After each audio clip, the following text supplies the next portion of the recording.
Rabbi Shlomo ben Yitzhak Hatzarfati, plus connu sous le nom de Rashi, est un rabbin, commentateur, poète et décisionnaire français.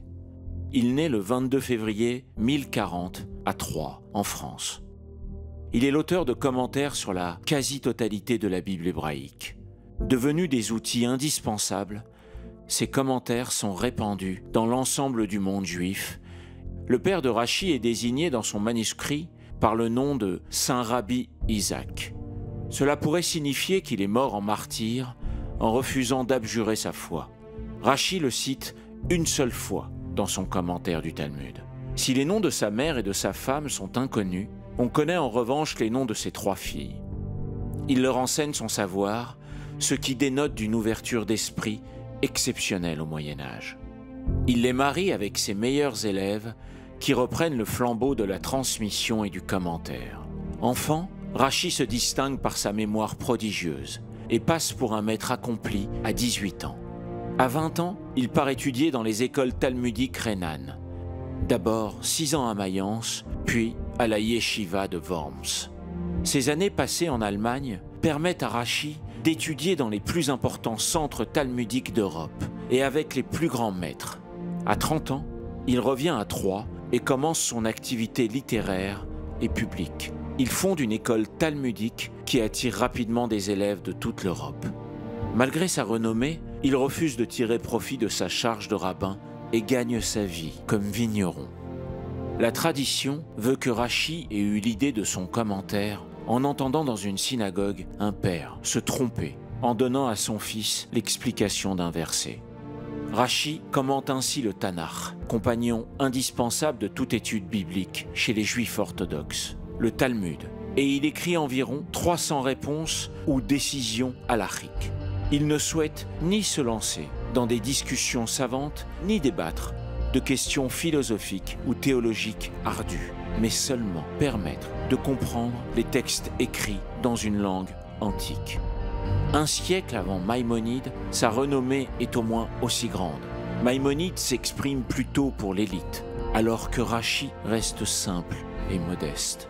Rashi est l'un des premiers auteurs à utiliser la langue française telle qu'elle s'entendait en Champagne au XIe siècle, alors que la plupart des auteurs français qui lui sont contemporains utilisaient le latin.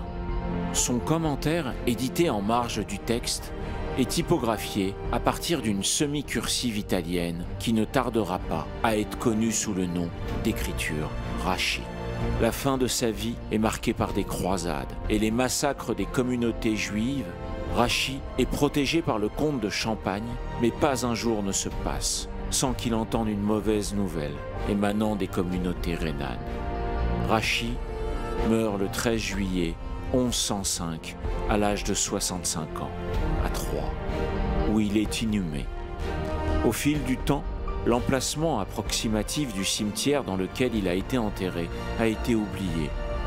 Une ancienne carte représentant l'emplacement du cimetière, qui se trouvait sous une place ouverte dans la ville de Troyes, a été découverte. Un monument comportant les 3 lettres hébraïques Raf, Shin, Yud y a été placé. Sur la base en granit du monument, on peut lire Rabbi Shlomo Yitzhaki, commentateur et guide. Mes chers amis, bonjour à tous. Merci de nous retrouver aussi nombreux pour cette journée exceptionnelle, Yom Rashi, la journée du judaïsme français. Pour cette table ronde, j'ai le plaisir d'être entouré par des amis, des esprits raffinés du judaïsme. Paul-Henriette Lévy, à ma gauche, directrice générale de la Fondation du judaïsme français.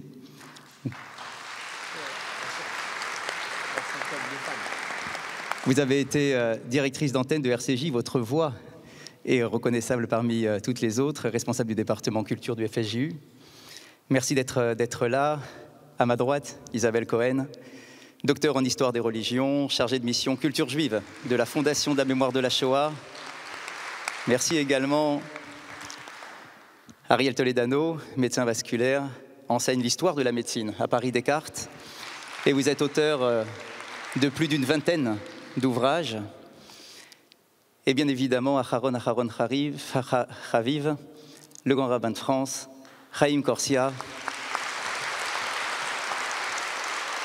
membre de l'Académie.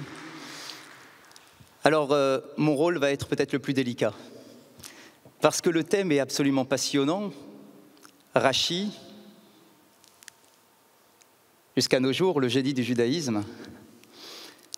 Nous allons essayer tout d'abord de présenter le thème, chacun avec votre propre spécificité, particularité, votre propre vision, pour ensuite pouvoir échanger les uns avec les autres. Mais avant, je voudrais simplement citer un enseignement qui me semble essentiel du Maharal de Prague, qui nous enseigne et qui affirme d'une voix très forte et puissante que même si le peuple d'Israël a été ce peuple qui a reçu la Torah, cela ne signifie pas qu'il doit vivre sa Torah en étant fermé sur lui-même. Chaque nation porte en elle un génie. Et il faut nécessairement que tous les génies s'associent les uns avec les autres pour amener ce que l'on appelle le tikkun olam, la réparation du monde.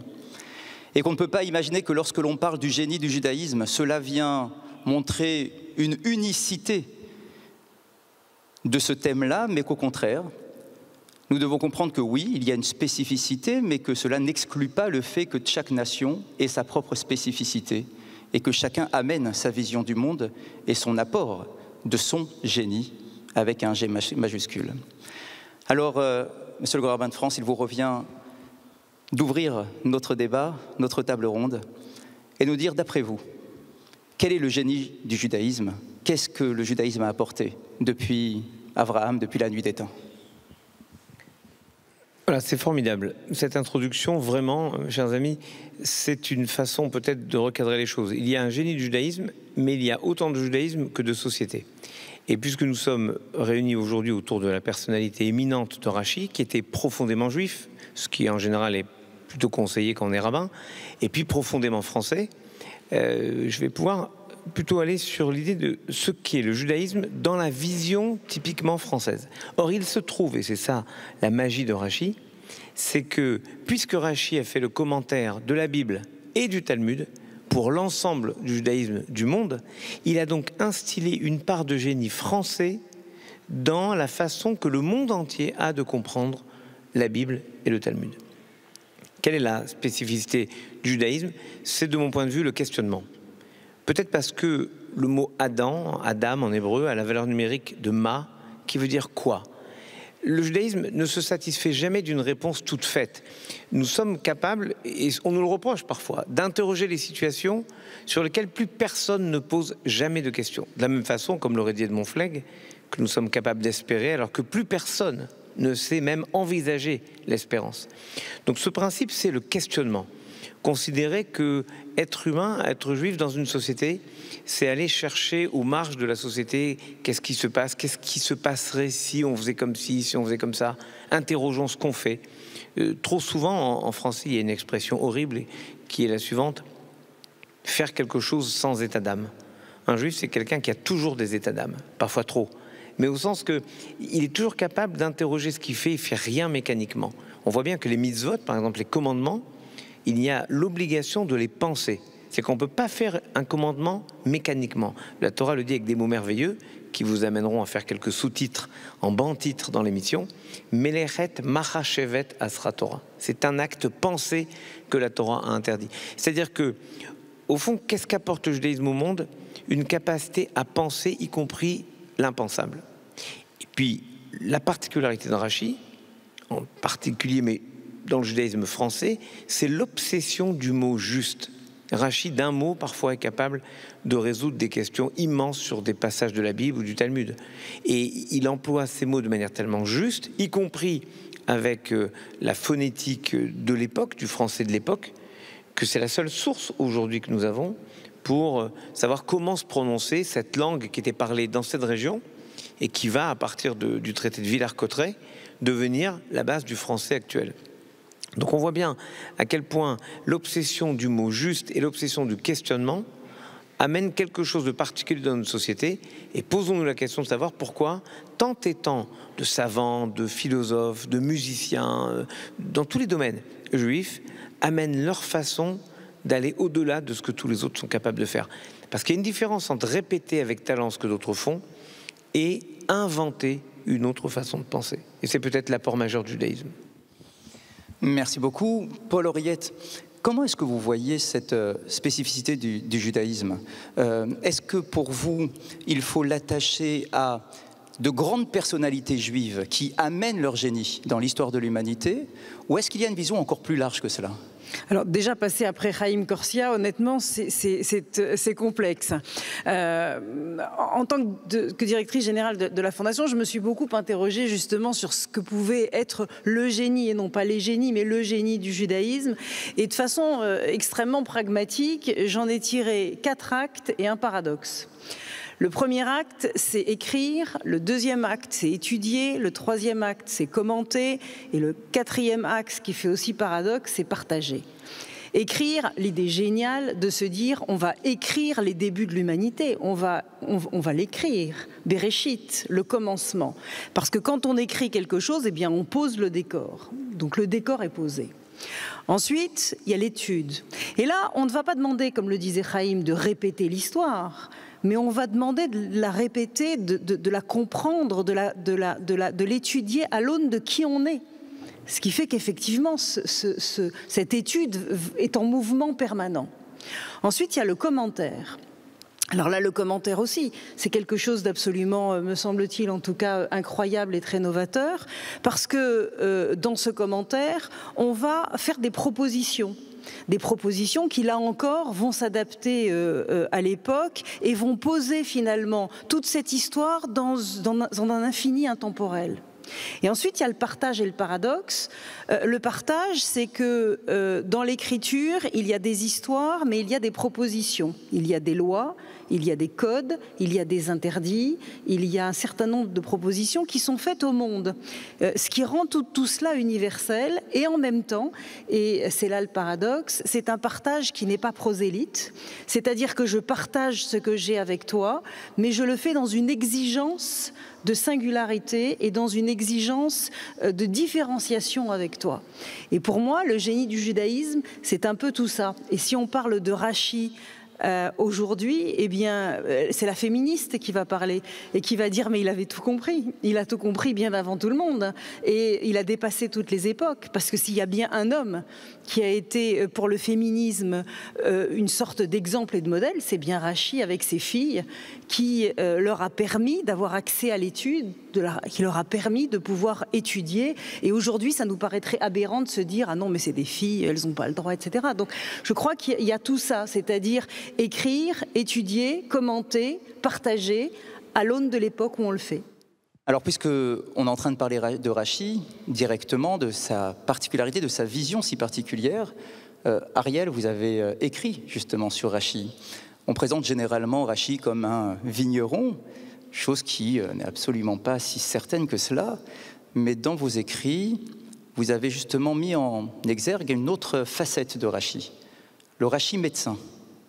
Est-ce que c'est simplement une vision générale qu'il a de la médecine ou est-ce qu'il a vraiment une spécificité? Est-ce qu'il a trouvé un génie à travers son lien avec la médecine?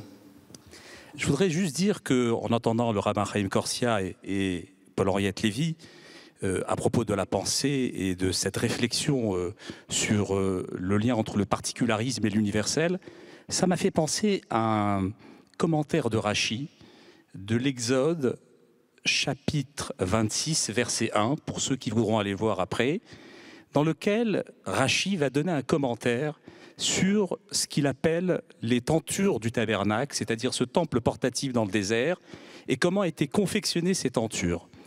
Et le texte de la Torah parle d'un terme précis, d'une expression qui s'appelle « Maaseh Choshev ».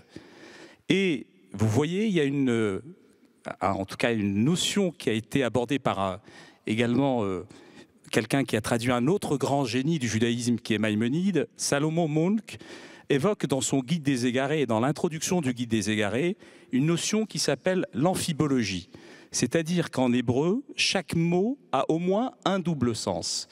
Et à propos de Choshev, justement, c'est la pensée, comme vous l'avez dit, le grand rabbin Chaim Corsia, mais c'est aussi un travail artisanal. Et Rachid va nous donner quelque chose de très intéressant.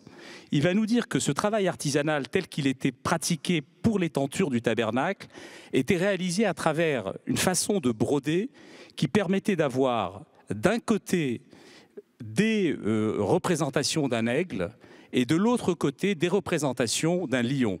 Et cela évoque quoi? C'est très intéressant parce qu'on a toute la pensée de Rachid qu'il développe non seulement dans ce commentaire de l'Exode, mais qu'il développe également dans son commentaire du Talmud 72b du traité Yoma. Et il dit quoi? Il dit en fait c'est une réflexion sur ce que c'est la pensée dans le judaïsme. La pensée ne s'envisage, et c'est ça ce qui est intéressant, à travers un métissage, à travers à l'aune de la culture entre ce que j'appellerais l'universel, le singulier, le particularisme. Et c'est ça ce qui est intéressant, parce que Rachid, son génie, c'est quoi? Et c'est pour ça, vous avez raison, Rachid, c'est en même temps le génie de la France et le génie du judaïsme, parce qu'il a su évidemment rajouter 5700 mots de la langue française.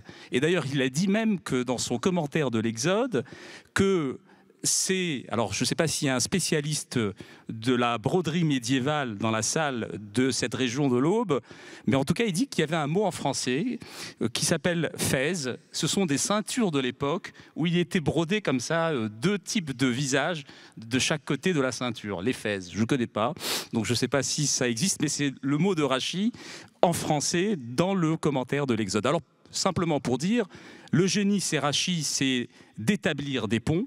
Alors j'avais envie de raconter ça parce que pour moi c'est très important, des ponts entre les cultures, des ponts avec le monde qui l'entoure à travers la langue française, et c'est pour moi l'expression quand on parle du génie, de quelqu'un qui a atteint ce qu'on appelle en hébreu bina, c'est-à-dire l'intelligence qui vient de la racine du mot ben, qui s'est créé cette fois-ci avec un yud, ben yud nun, qui veut dire entre, savoir établir des ponts, c'est ça le symbole de l'intelligence dans la tradition juive. Alors, pour répondre très rapidement à votre question sur la médecine, j'ai écrit il y a une dizaine d'années, il y a une quinzaine d'années d'ailleurs, un livre qui s'appelle « La médecine du Talmud ». J'ai passé plusieurs années à essayer de classer toutes les informations médicales qu'il y a, en tout cas une bonne partie des informations médicales qu'il y a dans le Talmud. Et en fait, pendant ce travail qui m'a pris de longues années, j'avais été extrêmement étonné par la capacité de Rachid d'aborder la médecine.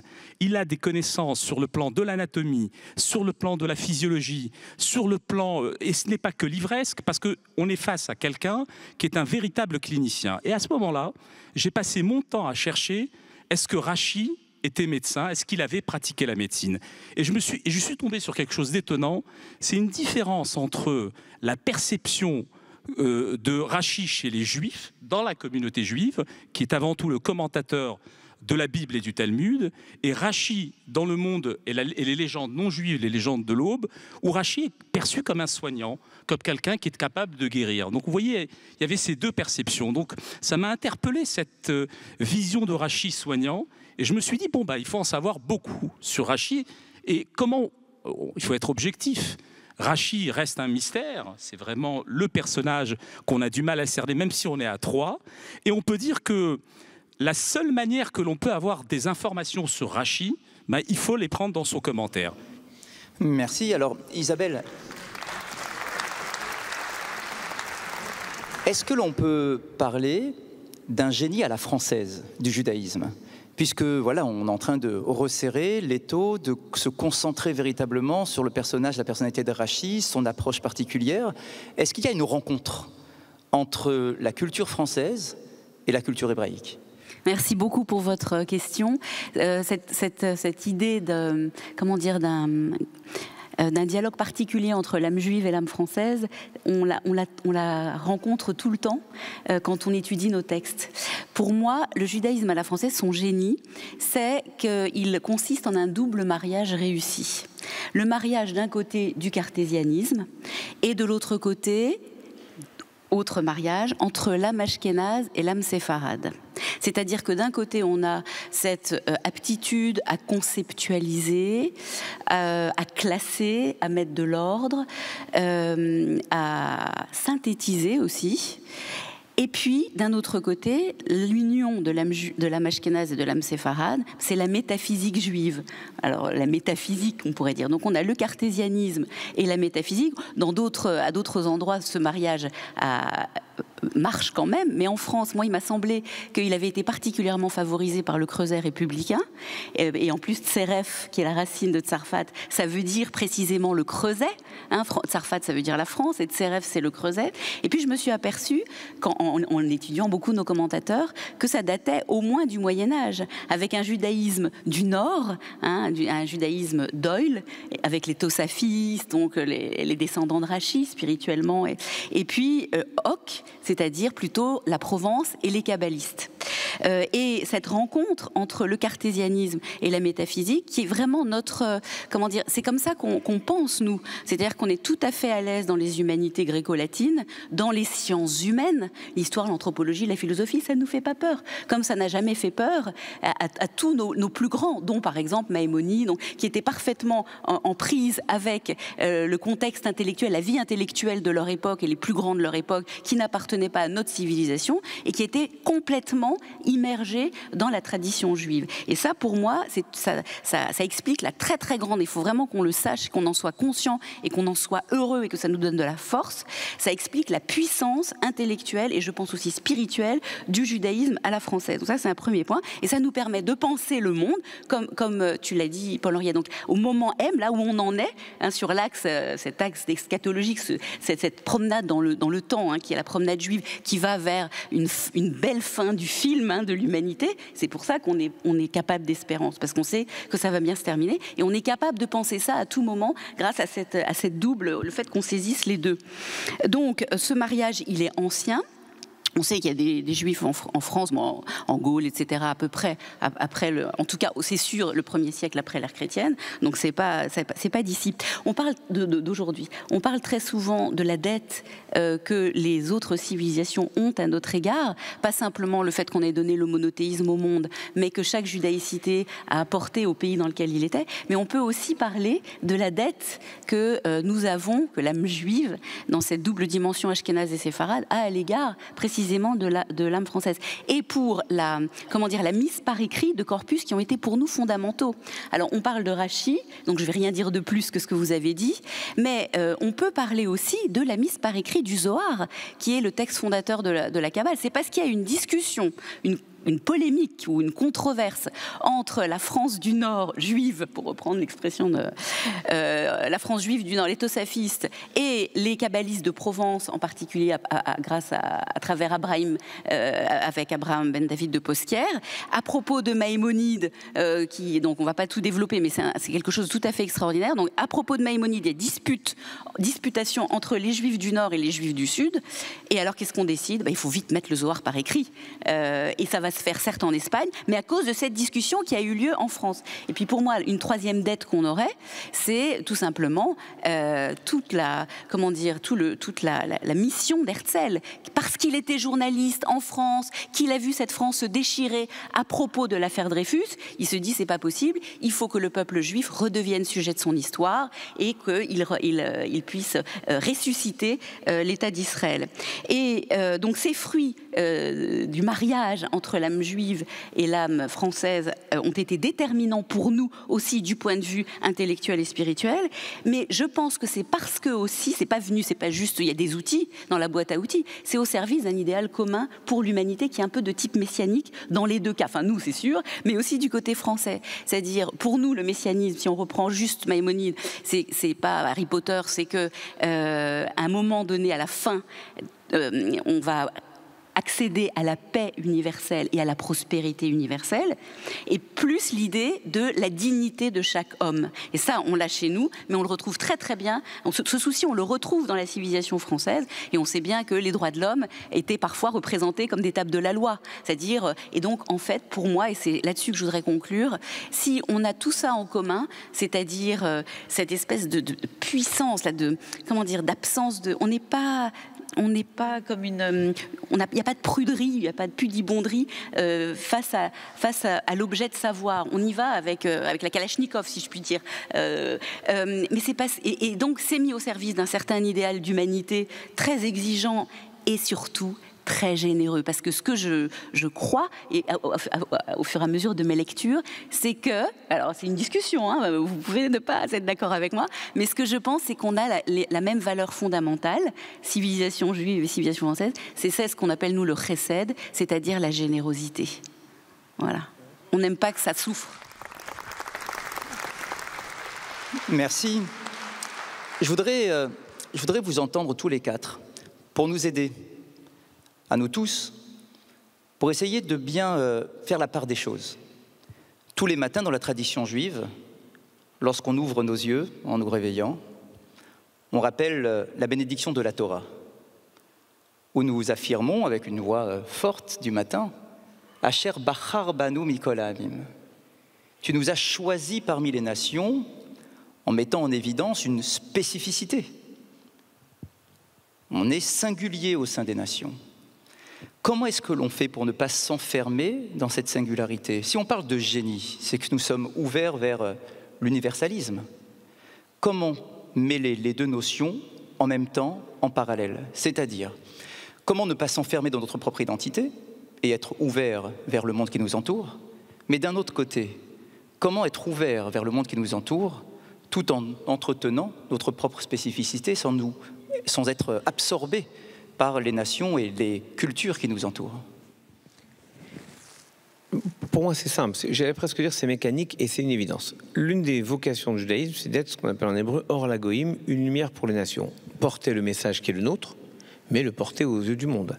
Donc, juste pour donner de la lumière, c'est-à-dire pour partager ce que vous portez, vous devez vivre dans le même ensemble.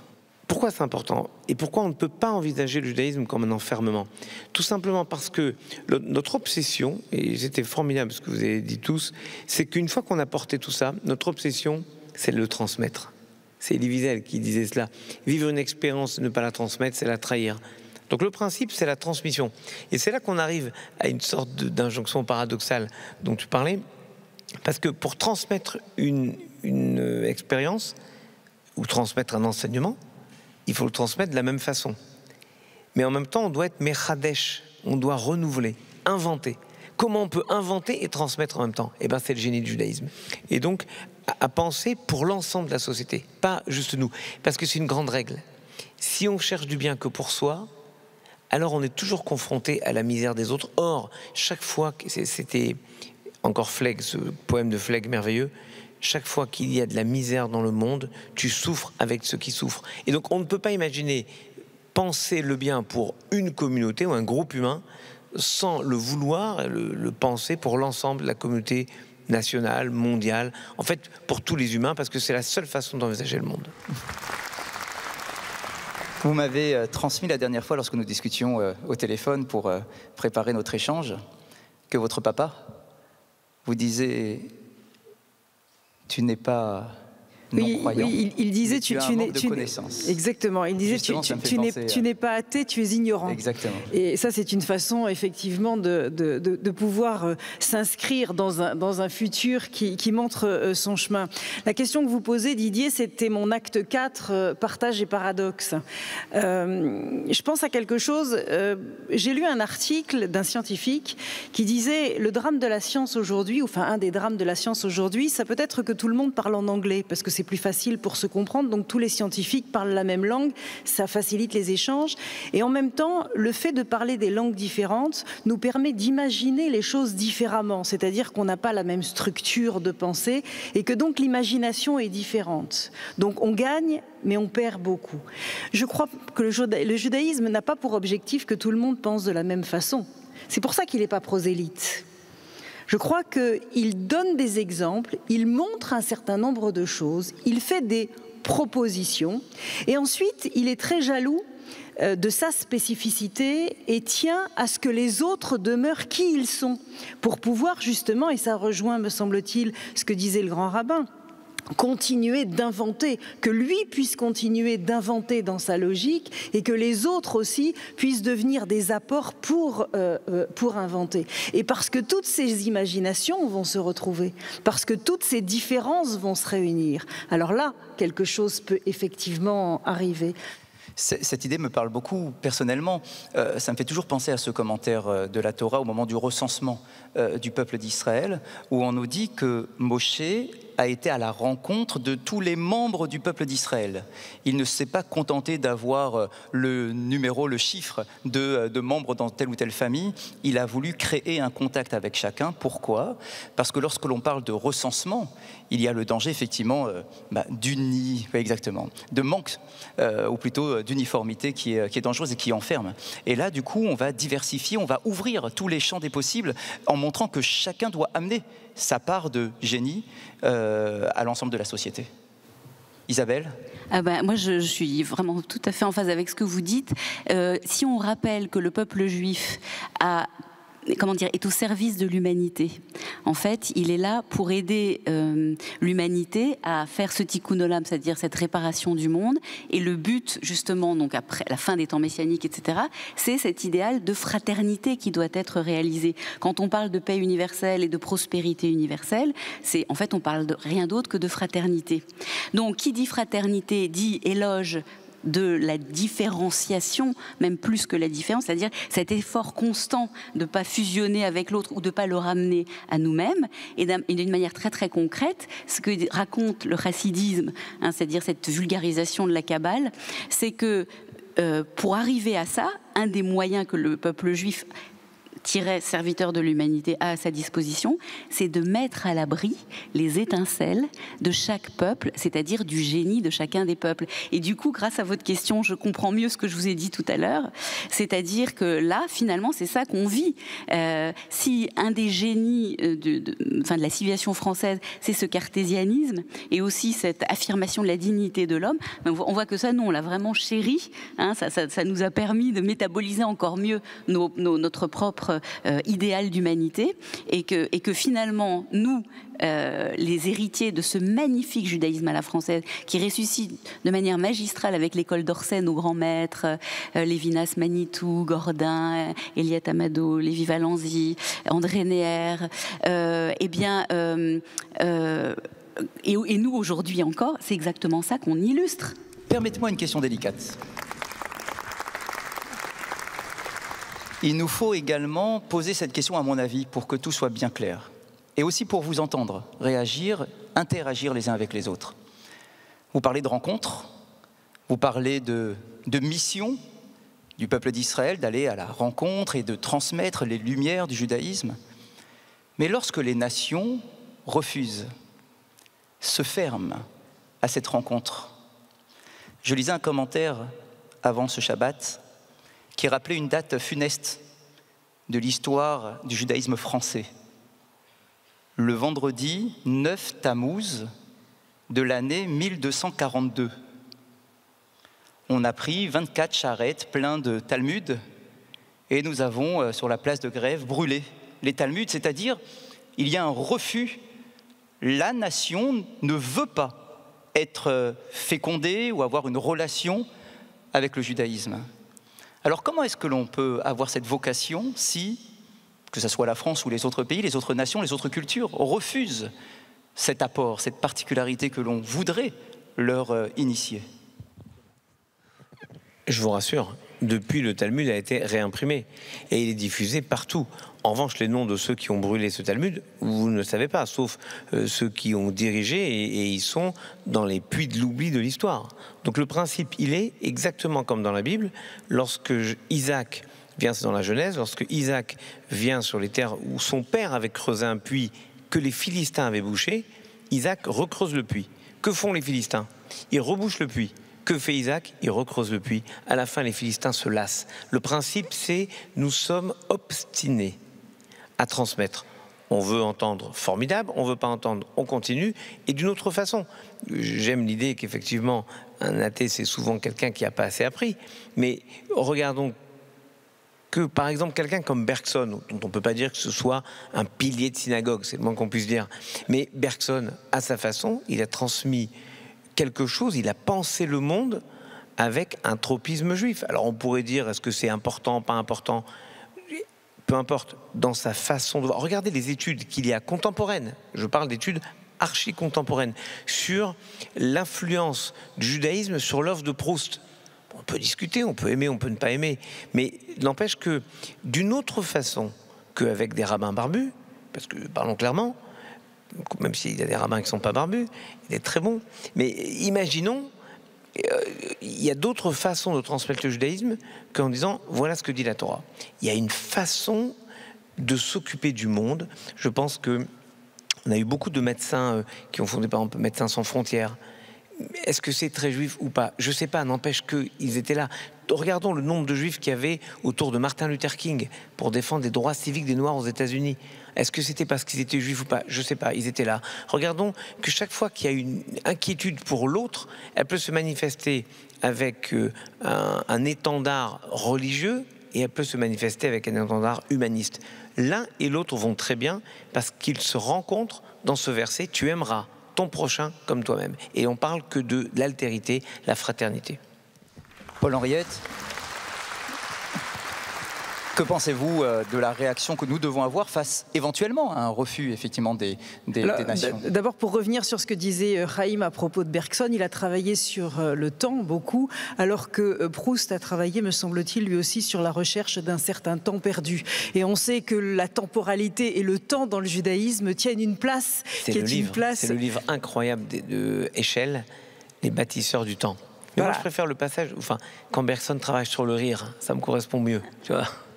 Ceci étant, son travail sur le temps est un travail absolument incroyable. Alors moi, je vais répondre de façon absolument pas savante parce qu'il me vient une réplique vue dans une série Netflix, je crois, ou dans un téléfilm, je sais plus, où à un moment donné, il y a un gamin qui parle à un Suisse et qui lui dit « Vous, les Suisses, vous avez les montres et nous, on a le temps ».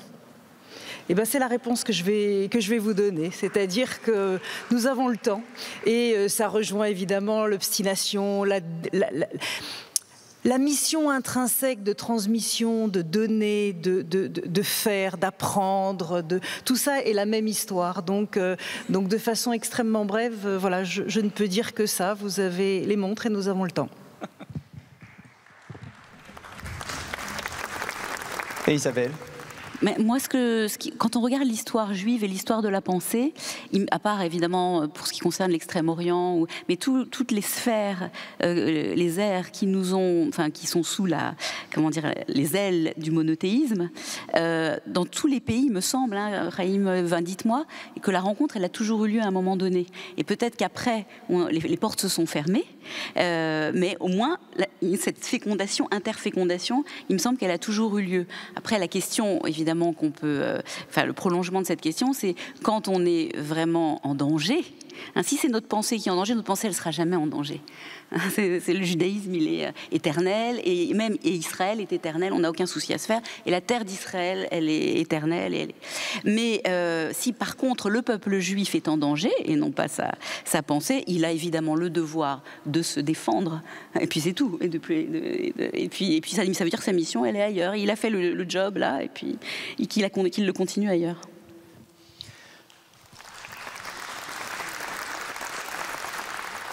On définit souvent Abraham à Ivry, Abraham l'hébreu, et vers celui qui est de l'autre côté. Et c'est vrai que souvent nous disons, voilà, c'est celui qui ne veut pas être associé aux autres, c'est celui qui reste de l'autre côté du fleuve et qui regarde de loin. Mais est-ce que l'on ne pourrait pas finalement réinterpréter cette façon d'interpréter le texte, de lire le texte, en nous disant que c'est celui qui effectivement regarde pour mieux analyser, pour prendre du recul, et pour ensuite retourner auprès de ses frères et essayer d'élever l'ensemble de la communauté humaine? De mon point de vue, c'est évidemment ça. Il n'y a pas grand-chose à ajouter à cela. Oui, Abraham ne reste pas sur son Aventin, jamais. Au contraire, il passe le fleuve, c'est-à-dire qu'il va vers les autres. Il va en Égypte quand il y a la famine, il s'occupe de Lot, il va se bagarrer pour Lot. Il pourrait dire, moi, Lot, il a voulu aller à Sodome, il a voulu aller où il veut, il fait comme il veut. Non, il va s'engager dans le combat pour défendre Lot comme on défendrait n'importe qui se ferait attaquer, comme on a pris part à tout ce qui a pu se faire pour dire que nous soutenions l'Ukraine qui se fait attaquer, parce que être comme Abraham, être un enfant d'Abraham, c'est se sentir concerné par toutes les souffrances dans le monde. C'est le propre d'Abraham, qui était Baal Chesed, l'homme du Chesed. Donc c'est même dangereux de présenter Abraham comme celui qui refuse de traverser. Il est au contraire celui qui traverse pour aller vers l'autre. Il est celui qui quitte tout. Il quitte sa maison, son pays, la maison de son père, ses traditions, son confort, sa zone de sécurité. Tout il quitte pour aller vers les autres, vers son destin, en fait, vers une promesse. Emmerich Deutsch, qui est cher à nos cœurs, qui disait « Qu'est-ce que Dieu lui promet ? Il lui promet une promesse. » Et moi, je suis sûr qu'être enfant d'Abraham aujourd'hui, c'est être certain qu'il y a une promesse qui nous concerne, qui nous touche, chacun et chacune d'entre nous. On ne peut pas considérer que c'est uniquement un destin collectif. Nous aurons l'accomplissement de quelque chose, il faut juste avancer, être certain que ce chemin qui est celui des mitzvot, celui de l'accomplissement de ce que Dieu attend de nous, il attend de nous des choses différentes, et bien ce chemin nous ouvre une promesse. C'est cela la promesse d'Abraham. Vous avez parlé, et on a parlé d'Abraham. Il y a un commentaire qui m'a toujours beaucoup touché. Vous savez, après la fameuse guerre un peu difficile à interpréter, mais la guerre des rois, à la fin, le roi de Sodome va à la rencontre d'Abraham pour le remercier tout de même. Il lui dit « Qu'est-ce que tu veux que je t'offre ? Demande-moi ce que tu veux, je te l'offrirai. » Et Abraham de répondre « Je ne veux rien de toi, même pas un lacet de chaussures. Je ne veux rien pour pas que l'on puisse dire un jour que tu as enrichi Abraham. » Et nos maîtres nous disent qu'il y a là un reproche que l'on pourrait faire à Abraham. Il aurait dû demander quelque chose. Il aurait dû demander de rentrer au sein de la population. Pourquoi ? Parce que cette population qui était totalement dévoyée, eh bien, il aurait pu apporter son génie à cette société. Il aurait pu apporter quelque chose, pas pour les convertir, hein, comme vous disiez, Paul-Henriette, pas pour les convertir. Mais peut-être que toi, Abraham, si tu avais demandé au roi de Sodome, dis-moi, est-ce que je peux pénétrer au sein de ta société, au sein de ta civilisation ? Il aurait peut-être pu élever l'ensemble de la société et ne pas les abandonner à leur perversité. C'est peut-être ça, finalement, ce que l'on demande du génie du judaïsme. C'est ce que Moïse, en tout cas, fera en réparant justement ce qui est considéré comme une petite erreur d'Abraham sur cette affaire-là des 4 rois. Moi, je propose, comme elle s'appelle Cohen, qu'elle conclue. Toujours les Cohen, ils nous bénissent, ça ne peut pas faire de mal. Non, nous bénis pas, fais-nous un commentaire, comme tu sais faire. Un commentaire de qu'est-ce que tu veux? Parce que tu as tellement travaillé sur Job, et je trouve que, pour revenir à cela, oui, on peut se désoler de la souffrance du monde, et puisque Isabelle a travaillé sur Job, moi ce que j'ai aimé, c'est que finalement le principe, c'est pas d'accepter la souffrance du monde comme une punition légitime. Et c'est ce que fait Abraham. Abraham va se battre même avec Dieu pour essayer de sauver la population de Sodome et Gomorrhe. C'est vrai qu'il ne leur dit pas « je veux rentrer avec vous », mais ce qu'il voulait lui, c'était repartir. Il a aidé un contexte politique, mais il ne voulait pas s'engager dans cette histoire. En revanche, quand il faut sauver toute une population, il s'engage, et là, il fait le véritable combat avec Dieu. Et Job, d'une certaine manière, lui se tait quand il s'agit de sauver Moïse. Et donc, il y a une opposition entre Abraham qui s'engage et Job qui se met en retrait. Et je me dis, finalement, comment réparer Job? Peut-être finir quand même dans la confiance absolue qu'il a malgré tout en Dieu. C'est qu'il se dit, Dieu va le faire. Mais moi, j'aime l'idée de se dire que si on veut changer le monde, c'est à nous de le faire. Un peu comme Abraham. Bien sûr, je suis tout à fait d'accord. Qu'est-ce que tu veux que j'ajoute? Bravo! Mes chers amis, merci beaucoup. Merci à tous. Merci pour la qualité de cet échange. Merci d'avoir apporté vos lumières, votre génie, chacun avec effectivement votre spécificité que vous avez été en mesure de partager pour en faire eh bien justement une nouvelle réalité. Merci, que ce génie puisse continuer, que ça soit en France, à travers le monde, et que l'on puisse s'inspirer de Rachi, de ce qu'était Rachi, pour porter haut et fort ce génie si particulier du judaïsme. Merci mes chers amis.